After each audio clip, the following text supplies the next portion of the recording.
Assalamu alaikum everyone. Welcome to my YouTube channel MediBill Pro. So today we are going to start our 39th lecture in basic medical billing course. So in this lecture we are just going to cover different kind of questions which can be asked while your interview. So I have made a series of 5 different topics which we can just cover while making different kind of lectures on revenue cycle management. Okay, so in this the first one is demos and charges, like what kind of questions can be asked about demos and charges, what kind of questions can be asked to you while giving your interview for a job in medical billing, like the claims questions, claim submissions, accounts receivable, payment posting, and revenue cycle management. So all these types of questions, I have just made 10 questions each for a specific one. Okay, specific this topic. So we are just going to cover 50 questions in this lecture. So these questions are very crucial for your interview. So you guys need to memorize these kind of questions, and you will be qualifying for your interview for a medical billing kind of a job. So without wasting time, let's start our lecture.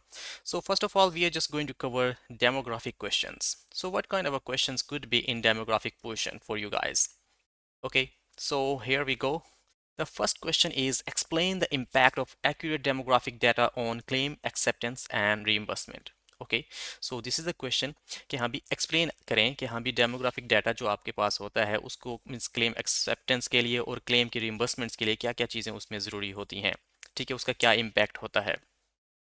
So the answer is, accurate demographic ensure claims are accepted by payers, reducing denials. It also facilitates proper reimbursement by providing correct patient information. जाहिर सी बात है, when you are just providing and adding the correct information of a patient into a claim, then your claim is not going to be denied and you are just going to get different kind of reimbursements for your payments. Okay, so हमेशा while demos, while means you creating the demos, you just need to add correct information of a patient, patient name, patient address, patient date of birth, patient gender, patient insurance ID. Okay, so all this kind of a stuff should be clear and accurate one. Otherwise, your claim will not be accepted and your claim will be denied and you are not going to get any kind of a reimbursements for your claims. Okay, so the next question is, discuss strategies for streamlining demographic data entry and validation process. The answer is, implementing electronic system for data entry and validation can streamline process.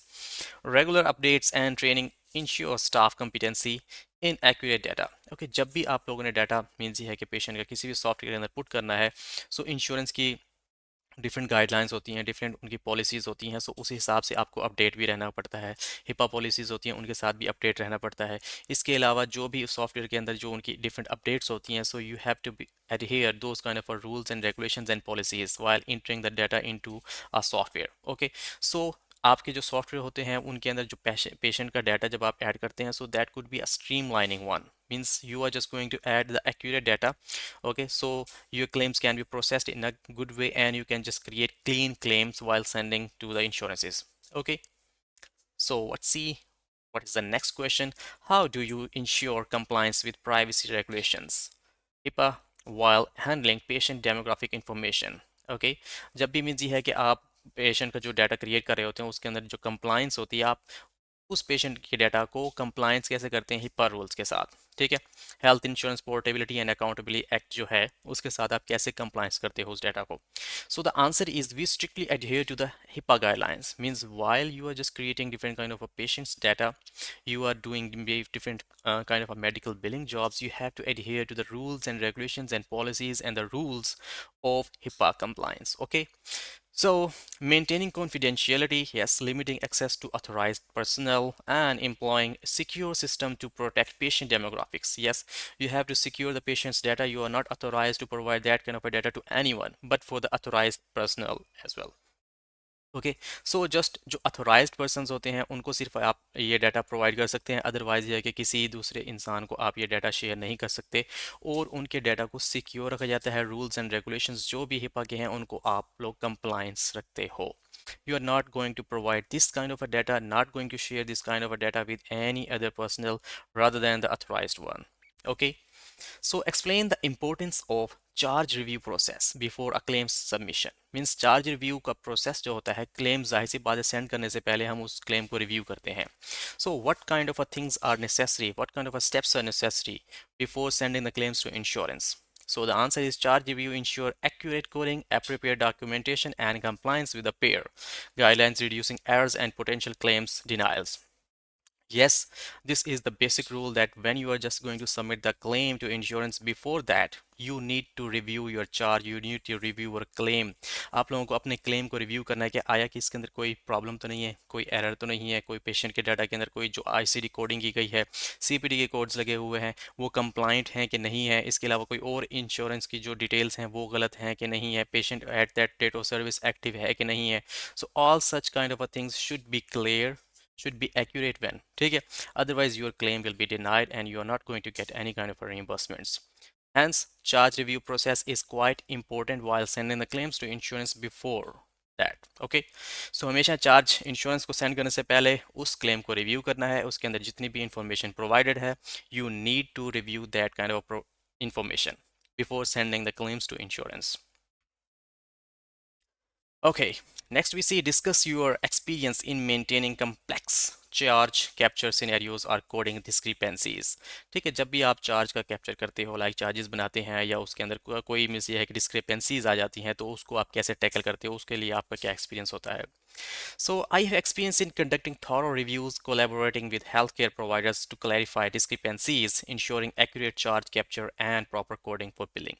Yes, आप लोगों के पास experience होना चाहिए, okay, कि हाँ भी जो charge coding की गई है, जो उसके अंदर कोड्स यूज़ किए गए हैं, वो करेक्ट कोडिंग मीन्स ये है की गई हो. जो आप लोगों को पैथोलॉजी रिपोर्ट के अंदर किसी भी प्रोवाइडर ने या कोडर ने उसके अंदर जो कोड्स ऐड किए हैं, you should be aware of those kind of codes कि हाँ भी ये कोड्स हैं और ये एक्यूरेट हैं. ठीक है, जब भी चार्ज बना रहे हो तो हमेशा अपनी जो भी आपको स्प्रेडशीट के ऊपर वो कोड्स प्रोवाइड किए गए हैं या मेडिकल रिपोर्ट के ऊपर वो कोड्स प्रोवाइड किए गए हैं, तो एज इट इज़ आपने वही कोड्स ही क्लेम बनाते हुए जो चार्ज के प्रोसेस के अंदर यूज़ होते हैं, आपने वही चार्जेस उसके अंदर लगाने हैं, सीपीटी कोड और ICD codes. Otherwise you are not going to get any kind of reimbursements from insurances. Okay, so always use those codes which are correct one and they are attached to the medical reports or in the spreadsheets if your coder or billing coder is providing you those kind of codes. So use those codes. Okay, and these codes must be adhering to the HIPAA compliant rules. Okay, anyhow, the sixth question is what is the significance of accurate demographic information in medical billing? Means accurate demographic की क्या importance होती है medical billing के अंदर. Let's see that accurate demographic information ensures correct identification of patients, facilitating proper billing, insurance claim submission and communication. Yes, when you're just adding the correct information of the patient, then you are just going to get different kind of a reimbursements. You are just making a clean claim and all the errors would be removed from that kind of a claim and your claim would be processed immediately without any scruple, without any hesitation, without any problem. Okay, so you are not going to get different kind of a days delays in these kind of a things. Okay, so आप लोगों का claim जल्दी process हो जाएगा, उसके अंदर कोई errors वगैरह नहीं है, तो ठीक है, तो इजीली क्लेम प्रोसेस हो जाता है. उसके अंदर जो है कि पेशेंट की जब इन्फॉर्मेशन करेक्ट है, चार्जेस की जो इन्फॉर्मेशन या चार्जेस बनाए गए हैं वो भी करेक्ट हैं, इसके अलावा जितने भी क्लेम्स के जितने भी मीन्स है कि बॉक्सेस हैं, ठीक है, वो सारे अगर करेक्ट हैं, उसके अंदर कोई इन्फॉर्मेशन प्रोवाइडर की जो इन्फॉर्मेशन है वो भी गलत नहीं है, ठीक है, उसके टैक्स आईडी, एनपीआई, एड्रेस वगैरह सब चीज़ें एक्यूरेट प्रोवाइड की गई हैं, then you are going to get reimbursements for these kind of claims. Okay, so the next question is 7. Explain the process of gathering patient demographic details for billing purpose. Means process क्या होता है जिसके ज़रिए आप patient का जो data होता है वो रिसीव कर रहे होते हैं. We collect patient demographic during registration, including personal information, insurance details, contact information, and relevant identifiers for accurate billing. Yes, जब पेशेंट किसी भी प्रोवाइडर के पास, किसी भी रेंडरिंग प्रोवाइडर के पास जाता है तो उसकी रजिस्ट्रेशन की जाती है, रजिस्ट्रेशन फॉर्म होते हैं, उन रजिस्ट्रेशन फॉर्म्स के ऊपर उस पेशेंट की जितनी भी डिटेल्स होती हैं, उसके खुद की पर्सनल डिटेल्स, ठीक है, उसके इंश्योरेंस की डिटेल्स, ठीक है, उसके मीन्स ये है कि आप इसके अंदर कह सकते हैं और भी जो डिटेल्स वो प्रोवाइड कर सकता है वो आप उनसे ले सकते हो, ठीक है, उसकी जो पर्सनल हिस्ट्री होती है, मेडिकल हिस्ट्री होती है, वो भी आप लोग ले सकते हो, ठीक है. सो उसके अंदर बेसिकली जो हमारी होती है वो पर्सनल उसकी डिटेल्स, उसका name means date of birth, address, उसके बाद उसकी इंश्योरेंस की डिटेल कि यहाँ पे इंश्योरेंस उसकी कौन सी है, इसके अलावा उसकी इंश्योरेंस की आईडी क्या है, ठीक है, और ये कब तक मीन्स ये है कि इफेक्टिव उसकी डेट क्या है, ठीक है. So these kind of things you can ask from that kind of a person. Okay, so ये काफ़ी सारी जो चीज़ें होती हैं ये at the time of registration जो भी मीन्स ये है कि वहाँ पे रिसेप्शनिस्ट होती है तो या होता है, so they are just going to gather all this kind of a stuff from that kind of a person, a patient. Okay. How do you verify the accuracy of demographic data before submitting claims? Means आप patient का जो data आप लेते हैं, ठीक है, वो insurance को क्लेम सेंड करने से पहले कैसे वेरीफाई करते हैं कि हाँ भी ये एक्यूरेट है कि नहीं है? So these questions can be asked while interview, while your interview. Okay, so you should be knowing all these kind of things to get in an interview. Okay, so verification involves cross-reference patient provided information with official documents asking for updates during each visit and confirming details for billing accuracy. Yes, जो भी patient आपको data provide करता है, आप लोगों की जाहिर सी बात है वहाँ पर उनके आईडी कार्ड भी होते हैं, जिस जो सोशल सिक्योरिटी नंबर होता है उसके ऊपर उनकी सारी इन्फॉर्मेशन अवेलेबल होती है. इसके अलावा उनके पास जो इनका इंश्योरेंस का आईडी कार्ड बना होता है उसके ऊपर उनकी इफेक्टिव डेट, ठीक है, उनकी इंश्योरेंस का नंबर, ठीक है, insurance ID policy number, you can say that one, और इसके इंश्योरेंस का नेम वो भी ऑलरेडी प्रोवाइडेड होता है. सो ये सारी इन्फॉर्मेशन आप वहाँ से उनके मीन्स ये है कि स्निप्स भी ले सकते हैं, ठीक है, ताकि ये है कि आप लोगों के पास अथेंटिक इन्फॉर्मेशन हो जब आप क्लेम सेंड करने लगें किसी भी इंश्योरेंस को, तो आप इस इंफॉर्मेशन को क्रॉस वेरीफाई कर लें. ठीक है, जो पेशेंट ने आपको डाटा प्रोवाइड किया है और जो उसके डॉक्यूमेंटेशंस के ऊपर वो डाटा है सारा, सो उससे ये है कि क्रॉस वेरीफाई करके आप लोग ये एक्यूरेट उनकी इन्फॉर्मेशन रिसीव कर सकते हैं और उसके बाद क्लेम्स के अंदर ये सारी information as it is add कर सकते हैं, ताकि ये है कि जो पर्सनल इन्फॉर्मेशन है इन पेशेंट की उसके ऊपर कोई एरर ना आए. ठीक है. So the question next is Ninth question. So, discuss the importance of charge entry accuracy in medical billing. Charge entry की जो एक्यूरेसी होती है वो मेडिकल बिलिंग के अंदर कितनी इंपॉर्टेंट होती है? मींस जो चार्जेस बनाए जाते हैं, आईसीडी कोड, सीपीटी कोड्स, ठीक है, इनकी जो चार्जेस बनाए जा रहे हैं, डेट ऑफ सर्विस होती है, प्लेस ऑफ सर्विस होती है, सो इसके अंदर जो rendering, referring provider, ordering provider, ये सारे जो इन्फॉर्मेशन होती है ये कितनी इंपॉर्टेंट होती है? The answer is charge entry accuracy ensures correct billing for services rendered. Yes, जितनी भी सर्विसेज रेंडर की जाती हैं उसके अंदर वो चार्जेस की ही शेप के अंदर मीन्स ये है कि होती हैं. लाइक ये है कि कोई भी प्रोसीजर किया है क्या, वो सीपीटी कोड के अंदर, कोई भी डायग्नोसिस जो डायग्नोज की गई है वो आईसीडी कोड्स के अंदर, डायग्नोसिस कोड्स की शेप के अंदर होती है. ठीक है, कहाँ पर की ये हॉस्पिटल के अंदर, क्लिनिक के अंदर, मीन्स प्लेस ऑफ सर्विस देखी जाती है. उसके बाद डेट ऑफ सर्विस दी जाती है कि हाँ भी कौन सी डेट ऑफ सर्विस के ऊपर ये सारी जो सर्विसेज हैं रेंडर की गई हैं. So all this kind of a stuff is quite important while making charges. Okay, so it involves entering CPT codes, diagnosis, and other details precisely for proper reimbursements. Yes, when you are adding this kind of information precisely and accurately, then you are going to get the reimbursements from providers, from different insurance companies. Okay, the next question is question number 10. So the what steps should you take if there is a discrepancy between charges billed and services rendered? So means ये है कि charges जो bill किए गए हैं और जो charges services render किए हैं उसके अंदर कोई डिस्क्रिपेंसी आती है तो फिर क्या स्टेप्स लेने चाहिए? If discrepancies exist, I would review medical records and billing documents to ensure accurate representation of services provided before making any necessary adjustments. So अगर इस तरीके की कोई डिस्क्रिपेंसी आती है कि हाँ भी चार्जेस के अंदर वजह से कोई डिनाइल आया है, so you guys need to review your charges कि हाँ भी आप लोगों ने जो ऑलरेडी चार्जेस अटैच किए हैं उसके अंदर मेडिकल रिपोर्ट्स के अंदर देखा जाता है कि हाँ भी वो कंप्लाइंट हैं कि नहीं है. आईसीडी कोड्स को चेक किया जाता है और इसके अलावा जितने भी डायग्नोसिस कोड्स यूज़ किए गए होते हैं सो उनको भी रिव्यू किया जाता है. Okay, so now we are moving to the next question. Okay, so next questions are all about claim submission questions. Okay, so when you are just in an interview and they can ask you different kind of a questions related to AR, related to payment posting, revenue cycle management, demographic, and also can be questions asked about claim submission. Like there are different questions and there are different steps which are taking place while sending the claims to different insurances. So I have just made 10 questions for each step. So these questions can be very crucial for your interview. So let's see what kind of a questions can be asked while claim submission. Okay, so the question number 1 is, what is a claim submission in medical billing? ठीक है, claim submission basically होती क्या है, process क्या होता है इसका, हिंदी है कि है क्या? So claim submission involves preparing and sending requests for reimbursement to insurance companies or payers for healthcare services provided to patients. Means this is a simple one कि हाँ भी क्लेम्स के अंदर ये है कि पेशेंट्स का सारा डाटा ऐड किया जाता है, उसके अंदर जितनी भी चार्जेस बनाए जाते हैं इन पेशेंट की इन्फॉर्मेशन की जाती है. ठीक है, उसके अंदर फिर ये है कि क्लेम जो इंश्योरेंस को सेंड किया जाता है. ठीक है, आप इलेक्ट्रॉनिकली भी पे क्लेम जो है सेंड कर सकते हैं, पेपर क्लेम भी सेंड कर सकते हैं. ठीक है, और डिफरेंट हेल्थ केयर प्रोवाइडर्स ने जो भी सर्विसेज मीन्स ये है कि प्रोवाइड की होती हैं उन सबको ऐड किया जाता है उन क्लेम्स के अंदर, ठीक है।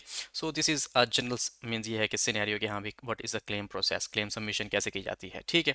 Explain the components required for a successful claim submission, means ये है कि कौन से ऐसे कंपोनेंट्स होते हैं जिसके अंदर जो क्लेम होता है वो सक्सेसफुली आप किसी भी इंश्योरेंस को सेंड कर सकते हो। A successful claim includes patients demographics, yes कि यहाँ पे पेशेंट की जितनी भी इंफॉर्मेशन है उसके अंदर जितना उसका पर्सनल इंफॉर्मेशन है, इंश्योरेंस की इंफॉर्मेशन है, ठीक है, वो सारी उसके अंदर ऐड होनी चाहिए। प्रोवाइडर डिटेल्स, प्रोवाइडर जिसने भी प्रोवाइडर जो सर्विसेज प्रोवाइड की हैं उसका टैक्स आईडी, एनपीआई, और इसके अलावा उसकी means place of service, date of service, उसका नेम, ठीक है, ये सारी चीज़ें भी उसकी ऐड होनी चाहिए, ठीक है।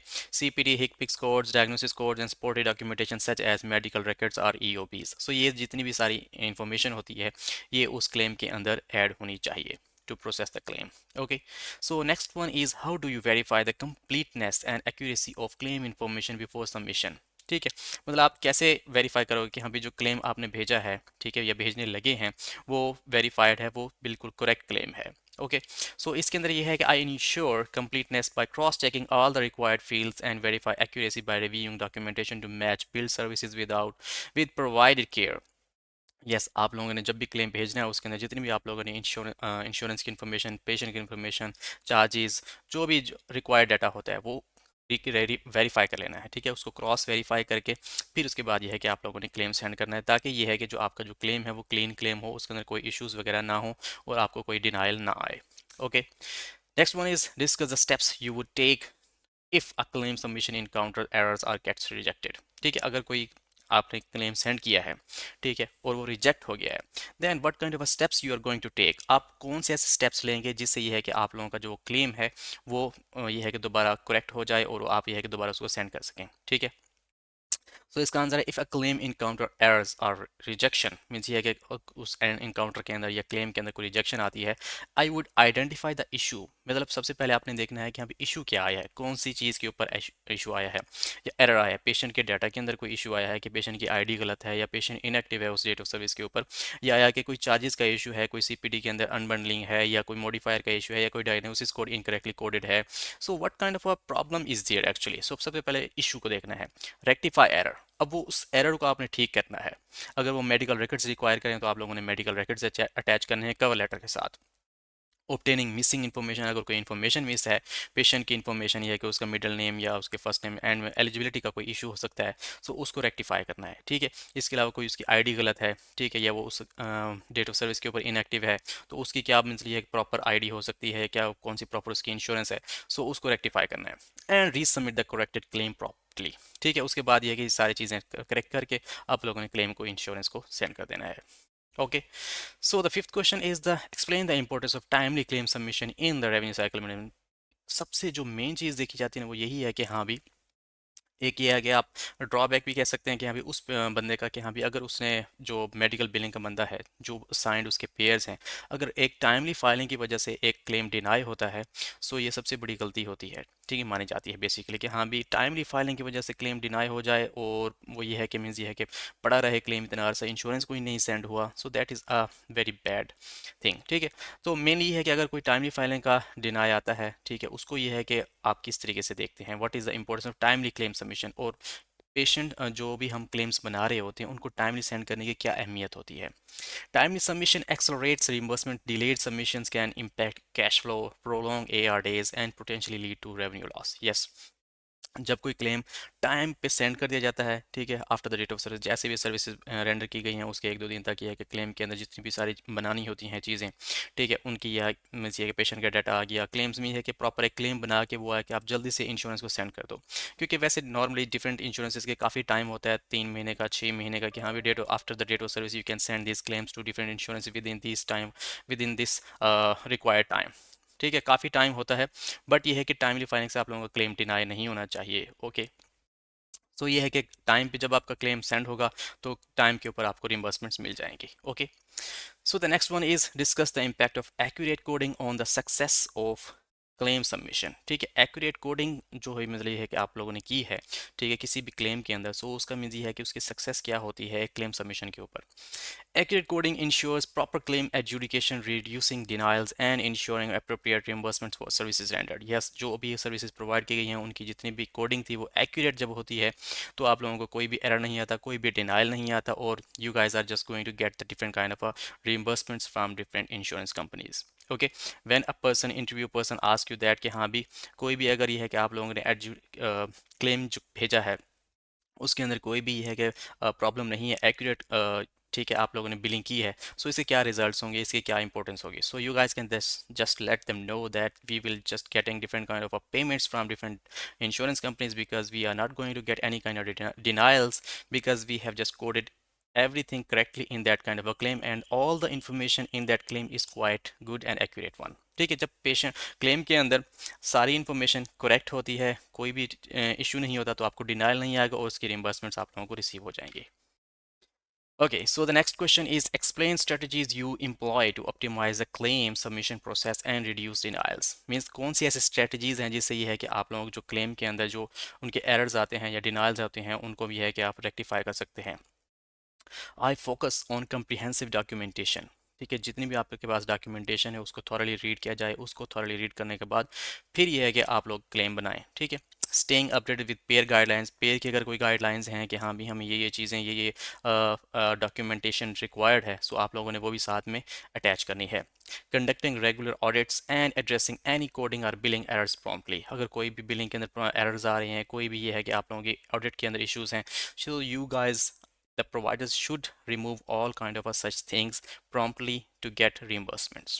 Okay, so the next question is describe your experience with electronic versus paper based claim submissions। Means ये है कि जाहिर सी बात है एक पेपर क्लेम होता है एक इलेक्ट्रॉनिक आपके सॉफ्टवेयर के जरिए ही मीन्स ये कि इंश्योरेंस को क्लेम सेंड हो जाता है, और कुछ इंश्योरेंस जो होती हैं वो पेपर क्लेम एक्सेप्ट करती हैं, they are not going to get और accept any kind of electronic claims. Okay, so उनके मीन्स ये है कि क्या तरीकाकार होता है, बात वही होती है, चीज़ें भी वही जा रही होती है, बट ये है कि इसके ऊपर आपको पेपर के ऊपर सारी डॉक्यूमेंटेशन सारे क्लेम्स वगैरह अटैच करके उनको बाय मेल भेजना होता है, ठीक है।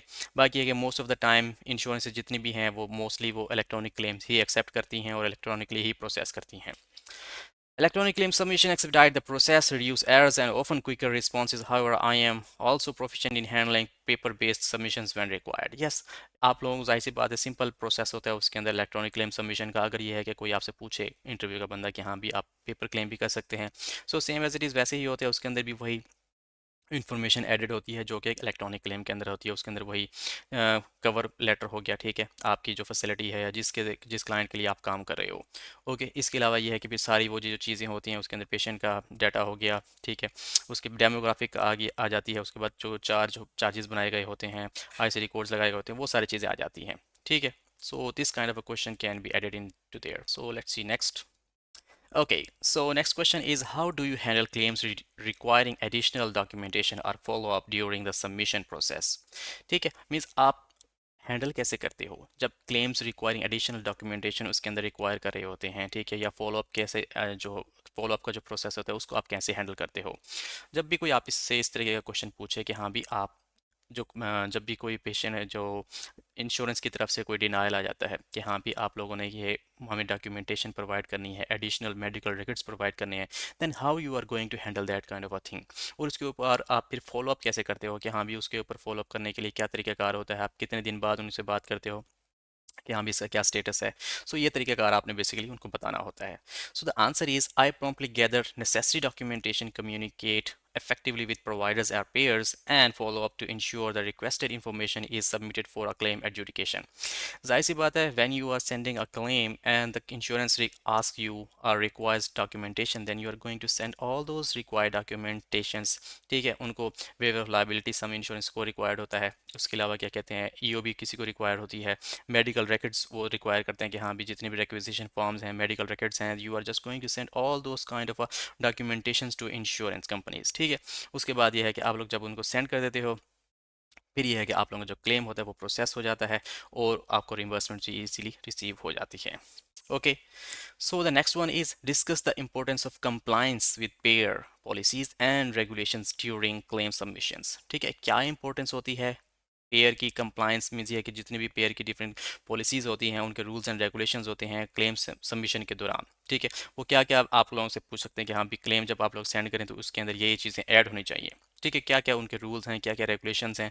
सो इस तरीके डिफरेंट पेयर्स के लिए डिफरेंट सिनेरियोज होते हैं। ओके, सो एक जनरल जो परसेप्शन है उसके अंदर ये है, compliance insurance adherence to payer guidelines means जितनी भी पेयर की गाइडलाइंस हैं आप लोग उनको कंप्लाइंट करें, उनके लिए ऊपर एडहेयर करें। Reducing claim rejections or denials, इसे ये है कि आप लोगों के जो रिजेक्शंस होते हैं, जो डिनाइल्स होते हैं वो रिड्यूस हो जाते हैं, वो कम हो जाते हैं। Staying updated and following regulations is essential for successful submissions. Yes, when you are just getting updates different from different kind of providers, कि हाँ भी वो असल में काफ़ी सारे जो इंश्योरेंस कंपनीज होती हैं, ठीक है, पेयर्स होते हैं, वो किसी सीपीटी के ऊपर कहते हैं कि हमें ऑथराइजेशन चाहिए, किसी के ऊपर नहीं चाहिए, किसी की क्या गाइडलाइंस होती है, किसी की क्या गाइडलाइंस होती है। सो डिफरेंट पेयर्स की डिफरेंट गाइडलाइंस होती है। So you guys should be updated. Okay, up to date रहना चाहिए कि हाँ भी जितनी भी उसकी पॉलिसीज़ हैं उस हिसाब से ही आप लोगों ने क्लेम सेंड करनी है, उनकी जो सबमिशन करनी है वो उसी हिसाब से ही करनी है। Okay, so these were the 10 questions about claim submission interview questions. Okay, so now we are heading towards accounts receivable interview questions. So accounts receivable के लिए क्या क्वेश्चंस होते हैं, अकाउंट्स रिसीवेबल होती क्या है, ठीक है, इसका एक जनरल परसेप्शन है, जनरल एक मैंने यहाँ पर कुछ चीज़ें ऐड की हैं। सो उस रिलेटेड क्वेश्चंस हैं। सो let's see what kind of questions can be asked regarding AR. So, what is the role of accounts receivable in medical billing? We have already covered different kind of lectures on different topics like payment posting, AR, revenue cycle management, and patient demographics section, claim submission. So all these lectures are available on this channel. Okay, you guys, if you want to watch all those kind of lectures, these kind of lectures are in a series way. ठीक है, means 1 2 2 3 4 5 6 इस तरीके से series के साथ ही मैंने एक sequence के अंदर ही lectures बनाए हैं। So if you guys are interested in learning medical billing, then you guys can just watch all those kind of lectures. Okay, so back to our lecture. So what is the role of accounts receivable in medical billing? Accounts receivable in medical billing involves tracking and managing the payments owed to a healthcare provider for services rendered. It ensures timely collection of funds from patients and insurance companies. Yes, AR का जो basically बंदा होता है accounts receivable का, उसने insurance को call करनी होती है, उनसे रिम्बर्समेंट्स के बारे में पूछना होता है कि हम ये क्लेम का स्टेटस क्या है, क्लेम अगर प्रोसेस हो गया that's well and good, if the claim is rejected और denied due to some reason, then they are just going to rectify all those errors and resubmitting the claims to insurance to process those claims as a clean claim। ठीक है, वो उसके ऊपर फिर follow up करते हैं, उनसे ये है कि रिक्वेस्ट करते हैं कि हाँ भी ये हमने आप लोगों को डॉक्यूमेंटेशन प्रोवाइड कर दी है, अगर क्लेम डिनाई हो गया अपील करते हैं, अपील का सारा पैकेज बनाया जाता है। वो सारे जो इंश्योरेंस होती हैं उनको फिर ये कि सारी जो भी रिक्वायरमेंट्स होती हैं उनकी, या जो भी उनकी डिमांड्स होती है कि हमें ये चीज़ें हमें रिक्वायर्ड हैं तो आप लोग ये सेंड करें, सो वो कर रहे होते हैं। ठीक है, मीन्स ये वो बंदा होता है बेसिकली जो सारे मीन्स ये है कि फॉलो अप कर रहा होता है उन क्लेम्स को प्रोसेस करवाने के लिए। जब तक क्लेम का कोई फाइनल रिजल्ट नहीं आता, this person the sole person is responsible for that kind of a claim. ठीक है, जो भी इनके पेयर्स असाइंड होते हैं ये उन क्लेम्स के ऊपर फॉलो अप कर रहे होते हैं। ठीक है, सो जब पेमेंट्स रिसीव हो जाती हैं, अकाउंट क्लोज हो जाता है, अकाउंट सेटल हो जाता है, तब ये क्लेम क्लोज होता है। अदरवाइज जब तक वो पेशेंट से, या फिर ये है कि कोई अगर उनके डिडक्टिबल्स हैं, कोई इनकी कॉम पेमेंट्स हैं, कोई इंश्योरेंस बनी हुई है, या पेशेंट की कोई रिस्पॉन्सिबिलिटी बनी है, so then they are just going to follow up on those kind of things as well. Okay, so accounts receivable kind of a person is responsible for those kind of a things which are essential and required in during claim follow-ups. ठीक है, वो claim को follow up करते हैं, उनके ऊपर जितनी भी डॉक्यूमेंटेशन, जितने भी ये है कि रूल्स एंड रेगुलेशंस या जितनी भी प्रोसेसिंग हो रही होती है वो सारे इन्हीं के अंडर ही हो रही होती है। इनको पता होता है, इन्होंने क्लेम प्रोसेस करवाना होता है और इन्होंने ही क्लेम के ऊपर फॉलोअप करना होता है। Okay, so the next question is explain the term aging report in accounts receivable and its importance। aging report क्या होती है, ठीक है, और ये अकाउंट्स रिसीवेबल एआर के अंदर कितनी इंपॉर्टेंट होती है। An aging report categorizes unpaid invoices based on their age. ठीक है, मीन्स कुछ क्लेम्स हैं जो 30 डेज के एज के अंदर होते हैं सबमिटेड क्लेम्स, कुछ होते हैं 60, कुछ 90, कुछ 120। मीन्स इस तरीके से ये एजिंग बढ़ती जाती है। ठीक है, ये ड्यूरेशन जो है ये इंक्रीज हो जाता है, जितनी ज़्यादा एजिंग होती है उतनी ही जो एआर का ग्राफ होता है वो नीचे की तरफ आता है।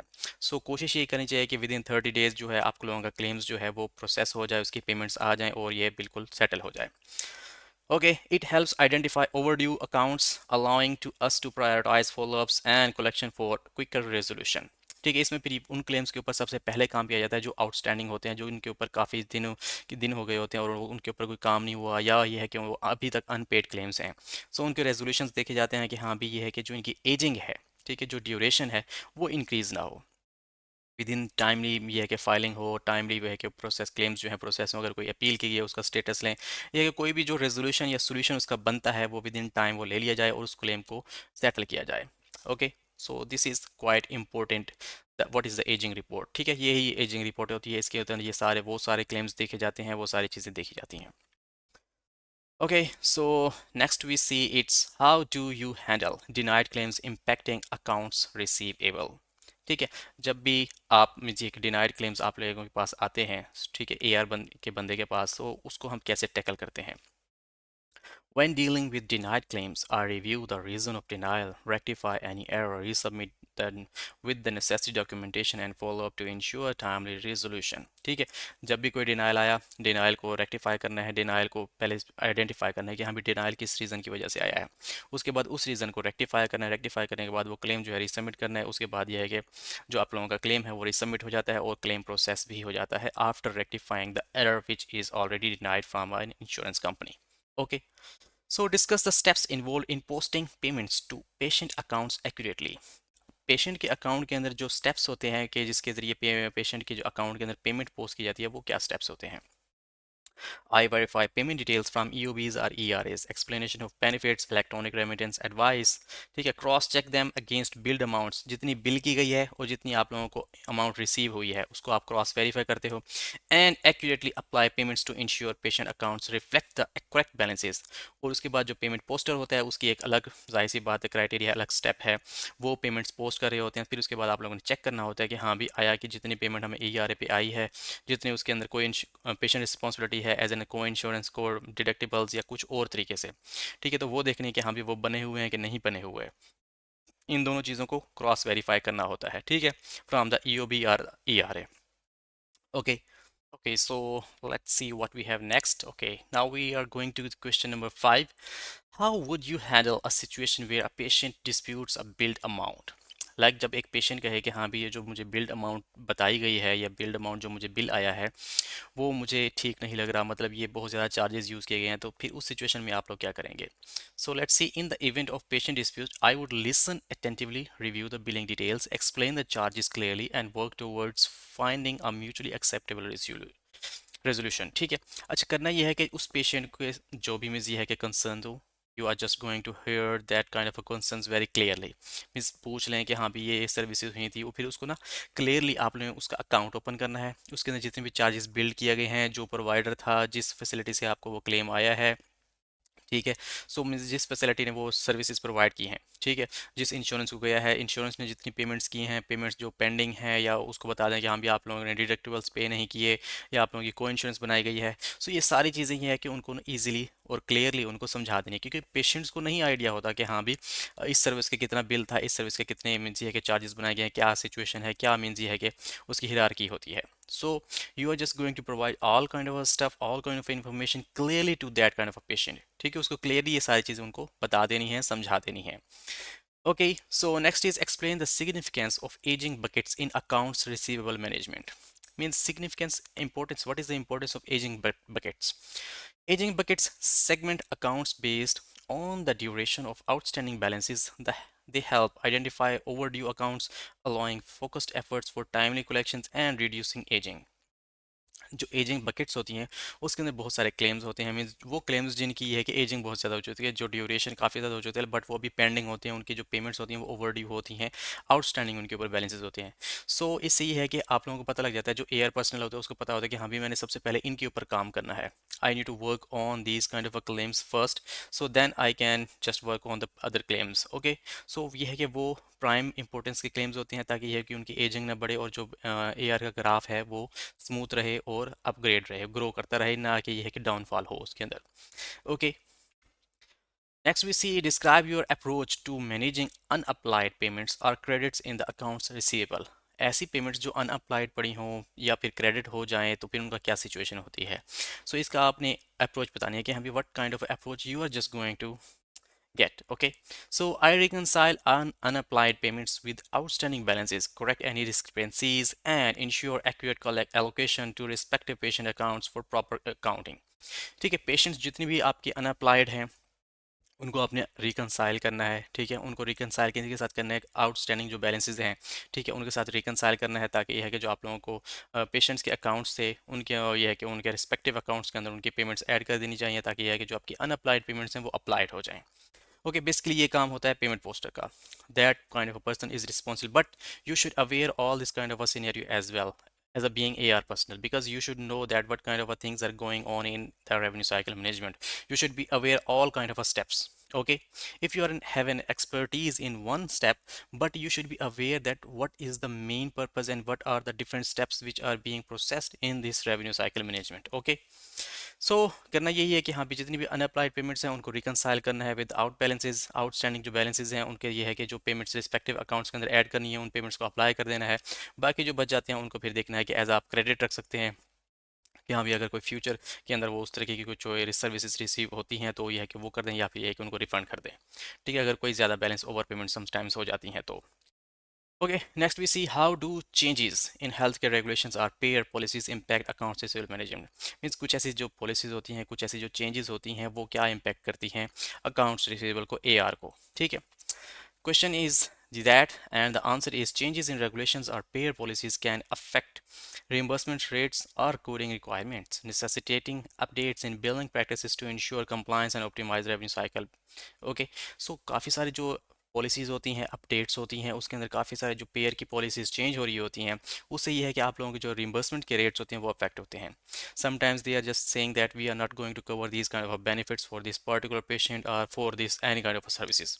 ठीक है, सो इससे ये है कि आप अगर उसको इस तरह की जो सर्विसेज प्रोवाइड करते हैं और उनको बिल करते हैं, उनकी क्लियरली पॉलिसीज होती हैं कि we are not going to pay for this kind of services. ठीक है, या ये स्पेसिफिक रीजन के अंदर ये सर्विसेज हम प्रोवाइड नहीं करते, मीन इन सर्विसेज के हम पे नहीं करते। सो ये है कि आपको आप लोगों का जो क्लेम है वो एडजस्ट हो जाएगा, वो डिनाई हो जाएगा। सो इस तरीके से ये है कि आप लोगों को जो पॉलिसीज़ होती हैं, जो पेयर्स की डिफरेंट रूल्स एंड रेगुलेशंस होती हैं, सबसे ज़्यादा ये है कि जो गवर्नमेंट या फेडरल जो गवर्नमेंट की जो पॉलिसीज इंश्योरेंस कंपनीज होती हैं उनके साथ आप लोगों को एडहेर रहना, जो मेडिकेयर होगी, मेडिकेड होगी, ट्राई केयर होगी, VA होगी, इस तरह की जो इंश्योरेंस होती है उनकी जो रूल्स एंड रेगुलेशंस हैं उनके साथ आपको मीन्स ये कि एडहेर रहना पड़ता है। Okay, so the next one is discuss the importance of establishing financial policies and procedures in accounts receivable management. Okay, means financial responsibilities जो होती हैं, पॉलिसीज या प्रोसीजर्स होती हैं, उनकी क्या इंपॉर्टेंस होती है AR के अंदर। Clear financial policies and procedures ensure consistency, accuracy, and compliance. They guide staff in handling AR processes, reducing errors and enhancing efficiency. Yes, कि हाँ भी जब भी कोई फाइनेंशियल पॉलिसीज़ बनाई जाती हैं या प्रोसीजर्स किए जाते हैं AR के अंदर, उसमें यही है कि हाँ भी प्रोसीजर्स जितने भी होते हैं वो कंसिस्टेंट होती हैं, उनकी जो एक्यूरेसी होनी चाहिए वो अच्छी होनी चाहिए। Means you are not going to do any kind of incorrect situation creating. Okay, so you should be doing all kind of a stuff in a correct way. ठीक है, जितनी भी पेमेंट्स आ रही हैं, फॉलो अप आप कर रहे हैं क्लेम्स के ऊपर, वो करेक्ट वे के अंदर कर रहे हो, ठीक है, टाइमली कर रहे हो। और इसे ये कि आपकी रिम्बर्समेंट जो है वो इजीली रिसीव हो रही हो, उसके ऊपर जो डिनाइल्स हैं वो उनकी रेशो बहुत कम हो, ठीक है, और रिड्यूस, और जितने भी एरर्स हों, ठीक है, उनको आप इजीली क्लियर कर सकें। ठीक है, और उनको क्लियर करके उनको इजीली है कि जो क्लेम्स हैं उनको प्रोसेस करवा सकें। So explain your strategy for preventing accounts receivable. Means accounts जो रिसीवेबल होते हैं उनकी जो आप जो क्या ऐसी स्ट्रेटजीज हैं जिससे ये है कि आप उनको प्रिवेंट कर सकते हैं, जो कि हम भी टाइमली आप फॉलो अप ले लें, टाइमली उनकी चीज़ों को जो है प्रोसेस करवा लें। I focus on early intervention, implementing effective follow-up processes, addressing issues promptly, and exploring payment options or assistance programs to avoid write-offs. ठीक है, ऐसे काम किए जाएं जिससे ये है कि आप लोग टाइमली क्लेम को सबमिट कराएं, टाइमली प्रोसेस हो, अपील करनी है टाइमली अपील हो, उसकी रेजोल्यूशन पेमेंट ये है कि अच्छे से आप कर सकें। ठीक है, उसके अलावा कोई भी अगर इस तरह का इशू होता है कि हाँ भी ये पेमेंट जो है आपका क्लेम है वो राइट ऑफ की अगर तरफ जाता है, तो उसमें यह है कि पॉसिबल सिचुएशंस क्या हो सकती हैं कि हाँ भी सही है कि आप लोगों को प्रोवाइडर से या पेशेंट से उसकी जो पेमेंट्स हैं वो रिसीव हो सकें। ठीक है, इसमें काफ़ी सारी चीज़ें हो जाती हैं कि हाँ भी प्रॉम्प्टली आपने सारी चीज़ों के ऊपर एड्रेस करना होता है, कोई भी एरर आए उसको फिक्स करें, अपील करें। ठीक है, सारे जो स्टेप्स हैं उनको ईजिली करें ताकि ये है कि जो आपकी जो पेमेंट्स हैं वो ईजिली आपको रिसीव हो सकें। Okay, so the previous one was all about AR. Okay, now we are just heading towards the fourth segment of payment posting interview questions. There are 10 questions कि हाँ भी 10 questions include किए गए हैं payment posting के section में। ठीक है, सेम एज इट इज़ हमारा लास्ट सेक्शन होगा रेवेन्यू साइकिल मैनेजमेंट का। So we are just addressing 50 questions regarding interview. of different steps in revenue cycle management. So let's see what are the questions in payment posting section. What is a payment posting in medical billing? Medical billing के अंदर basically payment posting होती क्या है? Answer है payment posting involves recording and applying payments received from patients and insurance companies to their respective accounts, ensuring accurate accounting for received funds. जाहिर सी बात है, जो भी किसी प्रोवाइडर ने सर्विसेज रेंडर की हैं उसने क्लेम बनाया, उन सर्विसेज को ऐड किया, उनके मुझे कोडिंग की गई, इंश्योरेंस को क्लेम गया, उसके बाद क्लेम जब रिसीव होता है ईओबी या ईआरए की शक्ल में, ठीक है, देन द पेमेंट पोस्टर का काम स्टार्ट होता है। पेमेंट पोस्टर उन ईआरए और ईओबी से जितनी भी उसकी एक्सप्लेनेशन दी गई होती है उनके फंड्स की, तो वो उनको उनके रिस्पेक्टिव अकाउंट्स के अंदर ऐड कर देता है। ठीक है, यही बेसिकली उसका काम होता है। अगर कोई पेमेंट्स नहीं आ रही हैं या कोई गुम हो गई हैं, चेक्स वगैरह आ रहे हैं, क्रेडिट कार्ड्स आ रहे होते हैं, ठीक है, तो इस तरह की जितनी भी में है कि चीज़ें होती हैं वो पेमेंट पोस्टर देगा। किसी पोर्टल के जरिए पेमेंट आई है तो उनको रिकनसाइलिंग करनी होती है, काफ़ी सारी चीज़ें होती हैं पेमेंट पोस्टर के लिए भी। ठीक है, तो इस तरीके से जो पेमेंट पोस्टर्स होते हैं, they are just going to update the respective accounts for which we are just receiving the payments. Okay, next is explain the importance of accuracy in payment posting. Payment posting के अंदर accuracy की क्या means importance होती है? Accuracy in payment posting ensures that patient accounts reflect correct balances, reducing errors and discrepancies in financial records. Yes, अगर किसी patient के account के अंदर कोई जो डाटा है वो अगर गलत इनपुट कर दिया है, ज़्यादा कर दिया है या कम कर दिया है, then you are just going to get different kind of a losses. Okay, हमेशा जो भी आपको पेमेंट आती है उसकी जो करेक्ट कोडिंग है, करेक्ट मीन्स ये है कि पोस्टिंग है पेमेंट की, वो उसके रिस्पेक्टिव अकाउंट के अंदर होनी चाहिए। ठीक है, ना कोई क्रेडिट हो ना डेबिट हो, मीन्स ये है कि एक्यूरेट कोड उसकी जो पेमेंट की है पोस्टिंग वो होनी चाहिए। जितना बैलेंस आपको, जितने फंड्स आपको रिसीव हुए हैं, जितने डॉलर्स आप लोगों को मिले हैं, आप लोगों ने उतने डॉलर्स ही उसके अंदर ऐड कर देने हैं। Okay, next is how do we verify payment details before posting them to patient accounts. Means हम पेशेंट के अकाउंट के अंदर ऐड करने से पहले उनकी डिटेल्स को कैसे वेरीफाई करते हैं? I verify payment details by cross-checking them with explanation of benefits or electronic remittance advice ERAs to accurately allocate payment posting payments to the patient accounts. Means ERA और EOB से जाहिर सी बात है, हम देखते हैं कि हाँ भी उसके अंदर सारी एक्सप्लेनेशन इजीली अवेलेबल होती है कि हाँ भी इतनी अलाउड अमाउंट थी, इतनी बिल्ड अमाउंट थी, ठीक है।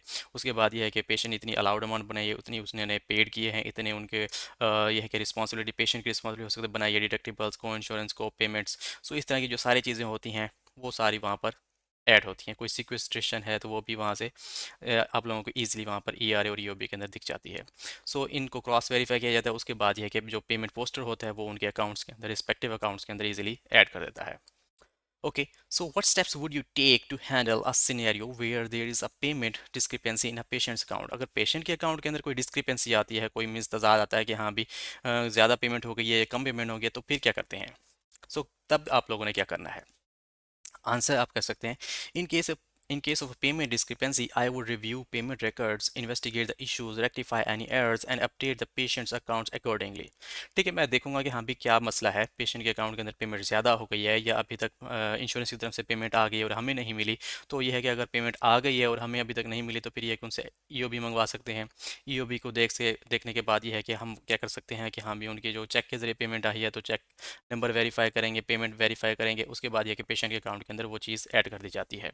ठीक है, या कि अगर कोई ओवर पेमेंट कर दी गई है और हमें पेमेंट नहीं हुई, या ये है कि रिकूप कर दी जाती है समटाइम्स पेमेंट। सो इस तरह के काफ़ी सारे इश्यूज होते हैं वाइल मेकिंग पेमेंट्स। सो उनको रिकनसाइल करके, रेक्टिफाई करके वो जो प्रॉब्लम्स होती हैं वो क्लियर की जा सकती हैं। Next we just move to the next question. Okay, so explain the process of reconciling payments with outstanding balances during payment posting. Okay, so process को मतलब बताना है कि हाँ भी रिकनसाइलेशन के दौरान आप लोगों में क्या स्ट्रेटजीज हैं, क्या प्रोसेस होता है। Reconciliation involves matching received payments with outstanding balances, insuring that the right amounts are applied to correct patient accounts for accurate amount accounting. ठीक है, मीन्स रिकनसाइलिंग बेसिकली क्या है कि हाँ भी जितने भी आप लोगों के पास आउटस्टैंडिंग बैलेंसेज हैं, मीन्स किसी पेशेंट के ऊपर $100 है, $150 है, $200 है, उनकी भी जो पेमेंट्स हमें रिसीव होती हैं वो जाहिर सी बात है अप्लाई नहीं की जाती, वो अनअप्लाइड स्टेटस के अंदर होती हैं। Then we are just cross verifying, उन दोनों पेमेंट्स को हम क्रॉस वेरीफाई करते हैं कि हाँ भी इस पेशेंट का इतना डाटा था, इतने मीन्स ये कि अमाउंट पड़ी थी और इतनी अमाउंट उसकी आई है, तो वो उसके हम रिस्पेक्टिव अकाउंट के अंदर ऐड कर देते हैं। ठीक है, ये बेसिकली रिकनसाइलेशन होती है कि हाँ भी जो अमाउंट रिसीव हुई है, जो हमारे पास आउटस्टैंडिंग बैलेंस है, वही जो अमाउंट हमें रिसीव हुई है वो उसके अंदर ऐड कर देते हैं। अगर ये है कि कोई अमाउंट रह जाती है तो बाद में पेशेंट को पेशेंट स्टेटमेंट जनरेट होती है। Okay, So discuss the strategies for handling high volumes of payments in a payment posting efficiently actually. So कौन सी ऐसी strategies हैं जिसके अंदर अगर आप लोगों के पास हाई पेमेंट्स वॉल्यूम आ जाते हैं कि हमें काफ़ी सारी पेमेंट्स करनी होती है, तो फिर आप लोग क्या strategies अपनाते हैं? To handle a high volumes, I implement streamlined workflows, utilize automation where possible, and prioritize payments based on urgency or outstanding balances. कुछ ऐसे केसेस होते हैं जिसके अंदर ये है कि उनकी पेमेंट्स जो हैं जिनकी एजिंग बहुत ज़्यादा हो चुकी है उनको अप्लाई करना लाजमी होता है, उनको पहले अप्लाई किया जाता है with the passage of time. और कुछ ऐसे अकाउंट्स होते हैं जिनके ऊपर रिलैक्सेशन होती है, ठीक है, तो उनको हम with the passage of time easily उनको ऊपर भी जो पेमेंट्स हैं वो अप्लाई कर देते हैं। बट अप्लाई सबके ऊपर करनी है, ठीक है, ये पेमेंट पोस्टर का काम होता है। That kind of a person is going to reconcile all the payments with the outstanding balances, ठीक है, वो उनको अप्लाई करता है डिफरेंट पेमेंट्स को। सो जिनकी ये है कि कुछ अर्जेंसी होती है जिन केसेस के ऊपर, सो उनको जल्दी कर दिया जाता है, ठीक है। Next is explain the impact of electronic remittance advice on payment posting processes. ER का मीन्स क्या इम्पैक्ट पड़ता है? ERS expedite payment posting by electronically detailing payment information, reducing manual entry errors and speeding up the reconciliation process. Yes, reconciliation का जो process है उसे ERA में काफ़ी इजी होती है, क्योंकि आप लोगों को मैनुअली चीज़ें ऐड नहीं करनी पड़ती। जब आपने प्रोसेस पेमेंट करनी है उसके डिफरेंट सॉफ्टवेयर्स के डिफरेंट क्राइटेरिया होते हैं, डिफरेंट उनकी स्कीम्स होती हैं।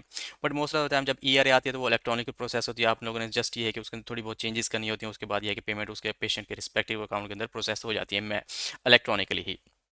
आप लोगों को मैन्युअली वो सारी चीज़ें ऐड नहीं करनी पड़ती पेशेंट के अकाउंट के अंदर, ठीक है। ERS ये है कि जो प्रोसेस होता है रिकंसलेशन का वो एक्सपीडाइट हो जाता है, मीन्स ये कि तेज़ हो जाता है और easily within no time you can just add different kind of payments to patients accounts. How do you manage unapplied payments और credits during payment posting? Unapplied payments हैं या कुछ क्रेडिट्स हैं तो उनको आप कैसे डील करते हो? I reconcile unapplied payments by matching them with outstanding balance, ensuring accurate allocation of respective patient accounts for proper accounting. ठीक है, ये बेसिकली क्वेश्चन पहले भी आया है, रिपीट हुआ है, ठीक है। सो यहाँ पर भी है कि हाँ भी बेसिकली हम वही जो है आउटस्टैंडिंग बैलेंसेस को पेशेंट के जो पेमेंट्स रिसीव हुई हैं उनके साथ रिकनसाइल करते हैं और जो पेशेंट के रिस्पेक्टिव अकाउंट्स होते हैं उनके अंदर वो हम ऐड कर देते हैं। So next is discuss your approach to handling complex payment scenarios such as partial payments or overpayments. Sometimes there are overpayments, sometimes there are partial payments. So how you are going to deal this kind of a situation? The answer is for partial payments, I allocate payments to the specific services or invoices. In case of overpayments, I refund the excess amount to or apply it as a credit towards future services. अच्छा, कुछ partial जब payments है, partial means ये कि कुछ payment आई है कुछ रह गई है।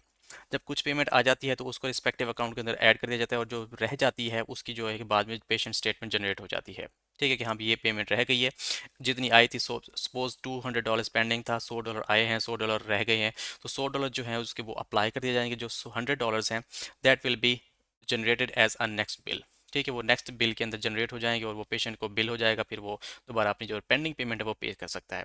इसके अलावा अगर कभी ओवर पेमेंट आती है, like there is a payment suppose करें $50 थी और हमें $60-70 रिसीव हो गए हैं, तो हम फिर ये है कि इस सिचुएशन के अंदर बेसिकली जो फर्स्ट स्टेप होता है वो ये है कि इंश्योरेंस को कहा जाता है कि आप वो अपनी जो प्रीवियसली पेमेंट है उनको रिकूप कर लें, वो हमें रिफंड करनी होती हैं। अगर नहीं करते तो उनको एज अ क्रेडिट रख लेते हैं कि हाँ भी तब सेकंड नेक्स्ट जब कभी उसकी पेशेंट की कोई सर्विसेज प्रोवाइड की जाए, ताकि यह है कि वो जो क्रेडिट पड़ा था उसको फिर फर्स्ट टाइम पे यूटिलाइज कर लिया जाए, ठीक है। सो इस तरीके से जो कोई पार्शियल पेमेंट्स होती हैं या ओवर पेमेंट्स होती हैं उनको टैकल किया जाता है। Explain the importance of documenting payment posting actions and adjustments made in a patient accounts. Means important क्या है डॉक्यूमेंटिंग पेमेंट पोस्टिंग की, जो मीन्स ये है कि जितनी भी पेमेंट की पोस्टिंग की जा रही होती है उनकी डॉक्यूमेंट करना क्यों ज़रूरी होता है, ठीक है, डिफरेंट काइंड ऑफ एडजस्टमेंट्स के लिए। Documentation is crucial for audit trails and accuracy. It helps track payment histories, adjustments made, and provides a clear record of financial transactions for reference. जितनी भी पेशेंट्स की जो पेमेंट्स आ रही होती हैं उनके डॉक्यूमेंट करना लाजमी होता है, क्योंकि जब पेशेंट की जो पेमेंट्स आप डॉक्यूमेंट करते हो उनकी एडजस्टमेंट्स करने के लिए भी हमें बहुत ज़्यादा ज़रूरी होते हैं कि हाँ भी उनकी जो पेमेंट्स की डिटेल्स हैं वो हमारे पास सारी हों, ठीक है। उनकी जो पिछली कितनी पेमेंट आई है, पहले कितनी उसने पेमेंट की है, सो ये सारी उसकी हिस्ट्री जो ट्रांजेक्शन हिस्ट्री होती है वो भी सॉफ्टवेयर के अंदर ईजिली अवेलेबल होती है, ठीक है। और जितने भी प्रोवाइडर्स ये है कि कोई भी सर्विसेज प्रोवाइड कर रहे होते हैं उनकी क्लियर मीन्स ये है कि सर्विसेज होती हैं और उनके चार्जेस भी क्लियर होते हैं, तो उन उस तरीके से हमें देखा जाता है कि हाँ भी पहले हमने इतनी इंश्योरेंसेस को ये वाली सर्विस बिल की हैं, इतनी इसकी इतनी पेमेंट्स आई हैं। खैर एनी हाउ जितनी भी किस्म की मुझे है कि पेमेंट्स आ रही होती हैं, उनकी जो डॉक्यूमेंटेशन होती है, वो सारी जो हिस्ट्री होती है वो हमारे सॉफ्टवेयर के अंदर और मैनुअली हमारे पास डॉक्यूमेंटेशन में वो हमारे पास स्टोर होती है, ताकि है कि जब कभी कोई एडजस्टमेंट करनी पड़े या कोई मसला मसाइल होते हैं तो वो हम उनको टैकल कर सकें। Okay, so this that was all about the payment posting section. Now we are just heading toward the last section of revenue cycle management. Okay, so this section also contains 10 questions. So let's see what are those. So the first one is, what is revenue cycle management in medical billing? Medical billing के अंदर revenue cycle management क्या चीज़ होती है? Revenue cycle management refers to the process of managing the financial aspects of patient care from appointment scheduling to payment collection. It involves billing, coding, claim processing and reimbursement. इसके अंदर सारे processes आ जाते हैं जितने भी बिलिंग के अंदर हो रहे होते हैं। पेशेंट का डाटा लिया, मींस पेशेंट की डेमोग्राफिक, उसके बाद ये कि चार्ज क्रिएशन, उसके बाद ये है कि पेमेंट की उसके बाद एआर का काम आ जाता है, क्लेम सबमिशन आ जाती है। ठीक है, उसके बाद एआर का काम, उसके बाद पेमेंट पोस्टिंग, उसके बाद पेमेंट पोस्टिंग मींस ये कि पेशेंट की पेमेंट्स जो रिसीव हो रही होती हैं, इंश्योरेंस के डिनायल्स वगैरह, इस तरह की जो सारी चीज़ें हैं वो सारे इसके अंदर रेवेन्यू साइकिल, एक रेवेन्यू मींस रेवेन्यू जनरेशन का जो साइकिल है उसके अंदर सारी चीज़ें एड अप हो जाती हैं। So this is quite important in medical billing. Explain the significance of eligibility verification in revenue cycle management. Yes, what is the means importance of eligibility? Patient की एलिजिबिलिटी जो लेना है वो क्यों ज़रूरी होता है रेवेन्यू साइकिल मैनेजमेंट के अंदर? Eligibility verification ensures patients are covered for services. Verifying insurance details beforehand helps prevent claim denials and delays in the revenue cycle. Yes, जब भी आप पेशेंट की एलिजिबिलिटी लेते हैं उसके अंदर वो सर्विसेज देखी जाती हैं कि हाँ भी ये सर्विसेज ये इंश्योरेंस कवर करती है कि नहीं करती है, कि ये पेशेंट इस इंश्योरेंस के साथ इस डेट ऑफ सर्विस के ऊपर एक्टिव है कि नहीं है। सो पेशेंट का डाटा एलिजिबल करना मीन्स ये कि उसकी एलिजिबिलिटी लेना बहुत ज़्यादा ज़रूरी होती है। ये है कि बाद में कोई डिनाइल आए, उसके ऊपर एजिंग ज़्यादा बने। So before that kind of a thing you just need to focus on different kind of stuff कि हाँ भी जल्दी से आप लोग उसकी जो एलिजिबिलिटी है वो वेरीफाई करें, उसके बाद क्लेम सबमिशन करें। Okay, so the next one is, how does accurate coding impact revenue cycle management? Accurate coding जो है वो रेवेन्यू साइकिल मैनेजमेंट को कैसे इम्पैक्ट करती है, कैसे अफेक्ट करती है?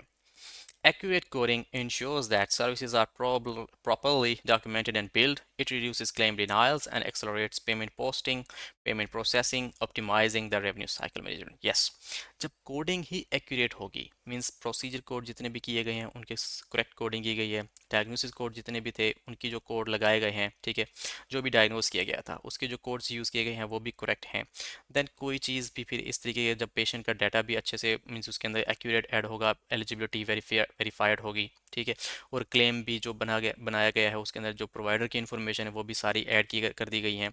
सो देन इंश्योरेंस के पास कोई इस तरीके की रीज़न नहीं होती कि वो आप लोगों का क्लेम डिनाई करे। They are just going to pay for your services which were rendered by different kind of rendering providers. ठीक है, सो जितने भी रेंडरिंग प्रोवाइडर्स होते हैं उन्हें जो भी सर्विसेज प्रोवाइड की होती हैं, जब उसके अंदर ये सारी चीज़ें एक्यूरेटली ऐड कर दी जाती हैं तो क्लेम आप लोगों का प्रोसेस जो होता है वो पे होता है, वो डिनाई नहीं होता। Describe the role of claim submission in revenue cycle management. Claim submission का क्या रोल होता है आरसीएम के अंदर? Claim submission involves sending accurate and complete claims to prayers for reimbursement. Timely and error-free submission are crucial to maintain revenue flow. Yes, जैसे ही आप लोगों mean जी है कि कोई भी क्लेम आता है, ठीक है, पेशेंट का डाटा आया, उसका क्लेम बनाया, चार्जेस बनाए गए, उसको यह है कि इंश्योरेंस को जब सेंड कर जाता है, और वो भी टाइमली हमेशा सेंड करना होता है। जब आप लोगों का क्लेम डिनाई होता है टाइमली फाइलिंग से, that is a bad impact on RCM workflow. ठीक है, सो क्लेम को इजीली प्रोसेस करवाने के लिए हमेशा उसकी जो कोडिंग की गई है, जो इन्फॉर्मेशन उसके अंदर ऐड की गई है वो एक्यूरेट हों, और एक्यूरेशन ही इज़ द बेस्ट थिंग। जब आपकी जो डाटा है जितना भी उसके अंदर ऐड किया गया है वो एक्यूरेट है, then you are going to get payments for your services. और सारे जो क्लेम है वो एरर फ्री होने चाहिए, उसके अंदर कोई इश्यूज वगैरह नहीं होने चाहिए, ताकि है कि आप लोगों का जो क्लेम है वो इजीली प्रोसेस हो जाए। Okay, so the next question number is 5. How would you handle a situation where a claim gets denied in the revenue cycle management process? Means जब आप लोगों का क्लेम डिनाई हो जाता है तो उस सिचुएशन में आप लोग उस सिचुएशन को कैसे हैंडल कर सकते हो? If a claim is denied, I would review the denial reason, rectify any errors, gather necessary documentation, and resubmit the claim for reconsideration. We have already get this kind of a question in previous sections as well, but we are just going to repeat this kind of a thing over here as well कि हाँ भी जब भी कोई deny आता है basically question क्या होता है कि हाँ भी आप लोगों ने उसका इशू फाइंड करना है कि हाँ भी किस वजह से डिनाई हुआ है, उसको रेक्टिफाई करना है क्लेम को। मीन्स ये है कि अगर कोई डॉक्यूमेंटेशन रिक्वायर है तो उसको डॉक्यूमेंटेशन ऐड करनी है, वेवर ऑफ लायबिलिटी चाहिए तो वो देना है, ईओबी चाहिए तो वो देनी है। मीन्स जो भी कंसर्न होता है इंश्योरेंस का वो ईओबी और ईआरए के ऊपर उन्होंने मेंशन किया होता है कि हाँ भी इस रीज़न की वजह से ये क्लेम आप लोगों का डिनाई हुआ है। सो उस चीज़ को आप लोगों ने रेक्टिफाई करना है, रेक्टिफाई करने के बाद वो जो क्लेम है दोबारा इंश्योरेंस को रीसबमिट कर देना है ताकि यह आके आप लोगों की जो पेमेंट है वो ईजिली आप लोगों को मिल जाए। Next is explain the impact of key performance indicators KPIs in revenue cycle management. KPIs helps measure the efficiency and effectiveness of RCM process. Metrics like days in accounts receivable or collection rates assist in evaluating performance and identifying areas for improvement. ठीक है, KPIs होते हैं क्या होती है, means की performance indicators होते हैं कि हाँ भी आपके किस किस एरिया के अंदर ये सारी जो चीज़ें हैं, मीन्स जो इम्प्रूवमेंट्स रिक्वायर्ड हैं वहाँ पर देखी जा सकती हैं या की जा सकती हैं। इससे ये है कि पता लग जाता है कि हाँ भी कहाँ कहाँ इम्प्रूवमेंट की ज़रूरत है। ठीक है, आप लोगों का जो आरसीएम है, रेवेन्यू साइकिल मैनेजमेंट है, उसके अंदर जितनी भी चीज़ें डेमोग्राफी चल रही होती है, चार्जेस क्रिएशन चल रही होती है, उसके बाद payment posting, AR, claims denials, claim submissions, all that kind of stuff is monitored. ठीक है, इसकी मॉनिटरिंग हो रही होती है, इसके जो ग्राफ्स होते हैं वो क्रिएट किए जाते हैं, इसकी जो परफॉर्मेंस हो जाती है वो देखी जा रही होती है, ताकि यह है कि आरसीएम का जो वर्क फ्लो है वो क्लियरली और स्मूथली चलता रहे। जब भी इसके अंदर जहाँ कहीं भी लैग आ रहा होता है तो की परफॉर्मेंस इंडिकेटर से हमें पता लग जाता है कि हाँ भाई यहाँ पर लैग है, इस जगह पर इंप्रूवमेंट की ज़रूरत है। सो उसको इम्प्रूव किया जाता है ताकि यह है कि जो जो वर्क फ्लो है वो ईजिली प्रोसेस हो, वर्क फ्लो है जो है वो ईजिली चलता रहे। Okay, next we see the question number 7. Discuss strategies for optimizing the revenue cycle and reducing days in accounts receivable. Means कौन सी ऐसी स्ट्रेटजीज आप लोग यूज़ कर सकते हो जिसके ये है कि आप लोगों का जो रेवेन्यू साइकिल है वो ऑप्टिमाइज हो और जो आप लोगों की जो डेज हैं, मीन्स एजिंग जो है उसको कम से कम किया जा सकता है इन AR. So the answer is optimizing the revenue cycle involves streamlining processes, implementing efficient billing and coding practices, minimizing claim denials and adopting technology for faster reimbursements. Means technological ways and means को use किया जाए, आप लोगों के जितने भी errors आ रहे हैं उनको मीन्स ये है कि easily tackle किया जाए, ठीक है, उनको rectify किया जाए, और उससे पहले ये कि जो आप लोग claim भेज रहे हो उसको ये एक monitor किया जाए कि हाँ भी फर्स्ट टाइम के ऊपर ही claim आपका clean हो ताकि उसके अंदर कोई errors ना हो, denials ना हो, rejections ना आए, और इजीली आप लोगों का क्लेम जो है वो प्रोसेस हो जाए और पेमेंट्स जो है वो आप लोगों को रिसीव हो जाएं। ठीक है, सो जब इस तरीके से चीज़ें की जाती हैं तो उसके ऊपर कोई इशू नहीं आता और उसके बाद जो आप लोगों का क्लेम है वो इजीली प्रोसेस हो जाता है और जो रिम्बर्समेंट्स होती हैं वो आप लोगों को रिसीव हो जाती हैं। So these kind of strategies can be use to optimize your RCM in AR. ठीक है, next question is explain the importance of patient engagement in revenue cycle management. Patient की इंगेजमेंट क्या होती है, मीन्स क्या चीज़, मीन्स पेशेंट को कैसे engage किया जा सकता है इन RCM. Patient engagement promotes transparent communication about billing, helping to prevent billing disputes, enhancing timely payments, and reducing accounts receivable aging. Yes, patients को जाहिर सी बात है, पेशेंट्स जो भी होते हैं किसी भी रेंडिंग प्रोवाइडर के पास कोई भी सर्विस रिसीव करते हैं तो उनके बिल हम इंश्योरेंस को बिल करते हैं। ठीक है, जब इंश्योरेंस के पास अगर कोई हमारा क्या है, जाहिर सी बात है जब इंश्योरेंस ईओबी या ईआरए ट्रांसफ़र करती है तो वो प्रोवाइडर को और पेशेंट को दोनों को भेजती है। जब पेशेंट के पास जाहिर सी बात है वो ईओबी जाएगी, अगर वो देखेगा कि हाँ भी मेरी पेमेंट्स नहीं आई या मेरी पेमेंट्स नहीं हुई और ये बिल मुझे बिल किया गया है, तो वो जाहिर सी बात है कंसर्न डिपार्टमेंट को कॉल करेगा, कंसर्न क्लाइंट को कॉल करेगा कि हाँ भी मैंने यहाँ पे सर्विसेज ली थी और मेरा ये जो इशू है कि हाँ भी इतने सारे जो पैसे हैं, या यू कैन से दैट इतनी सारी जो अमाउंट है वो मुझ पर कैसे पेंडिंग है। Okay, so then in that kind of a situation the air person is concerned about different kind of a situation, that kind of a person is going to tell that kind of a person clearly all about kind of a things कि हाँ भी आप लोगों का ये claim बना था, ये क्लेम हमने इस इंश्योरेंस को सेंड किया, उन्होंने इतनी पेमेंट्स दी हैं, आप लोगों के इतने डिडक्टिबल्स रहते हैं या को इंश्योरेंस उन्होंने बनाई हैं या को पेमेंट्स बनाई हैं। So these kind of things are clearly mentioned to that kind of patient, ताकि वो पेशेंट जो है वो कोई डिस्प्यूट क्रिएट ना करे, और ये है कि आप लोगों की जो एजिंग है वो भी ये है कि स्मूथ चले। ठीक है, उसके ज़्यादा ज़्यादा एजिंग ना बने, आप लोगों का जो क्लेम है वो लैग का शिकार ना हो, उसके ऊपर कोई डिनाइल्स ना आए। सो ये है कि पेशेंट की इंगेजमेंट बहुत ज़्यादा लाजमी होती है कि उनको करेक्ट वे के अंदर उनको इन्फॉर्म किया जाए उन सारी चीज़ों के मुताबिक। ठीक है, so next we see describe your experience in managing revenue cycle management through various software platforms। Means काफ़ी सारे प्लेटफॉर्म्स होते हैं, ठीक है, मेडिकल बिलिंग के अंदर। सो उसके ज़रिए आप आरसीएम को कैसे स्मूथली चला सकते हैं। I have utilized different RCM softwares for claims processing, payment posting, and analytics. Familiarity with these platforms allows for efficient management, analysis, and reporting. Yes, जब एक experienced AR का बंदा मीन्स RCM का बंदा, you can say that वो बता सकता है कि हाँ भी मैंने काफ़ी सारे सॉफ्टवेयर्स यूज़ किए हैं, ECW हो गया, कैरियो हो गया, टेलकोर हो गया, ठीक है, इसके लिए एडवांस्ड एमडी हो गया, और भी बहुत सारे सॉफ्टवेयर्स हैं, ठीक है, जो कि आप क्योर एमडी कह सकते हैं। बहुत सारे सॉफ्टवेयर्स हैं जो कि मेडिकल बिलिंग के अंदर यूज़ किए जाते हैं। So these kind of softwares, इसके अंदर में ये है कि प्रीफेस डिफरेंस होते हैं, बट ये है कि बैक एंड के ऊपर जो सारी प्रोसेसिंग होती है वो सेम चल रही होती है, ठीक है। सो ये सारे जो प्रोसेसेस होते हैं, इनको ये है कि अगले बंदे को बताना चाहिए कि हाँ भी मैंने इसके ऊपर इन सारे सॉफ्टवेयर्स के ऊपर काम किया हुआ है, मुझे पता है कि हाँ भी किस तरीके से पेमेंट पोस्ट की जाती हैं, किस तरीके से एआर का काम किया जाता है, किस तरीके से डेमोज एंड चार्जेस बनाए जाते हैं, प्रोडक्शन का काम किया जाता है, किस तरीके से क्लेम सबमिशन की जाती है। Coding is something else, but यह है कि जो भी आप लोगों को कोड्स प्रोवाइड किए जाते हैं from the medical bill coders, then you are just going to add those kind of codes correctly and accurately in those kind of claims before sending to the insurance.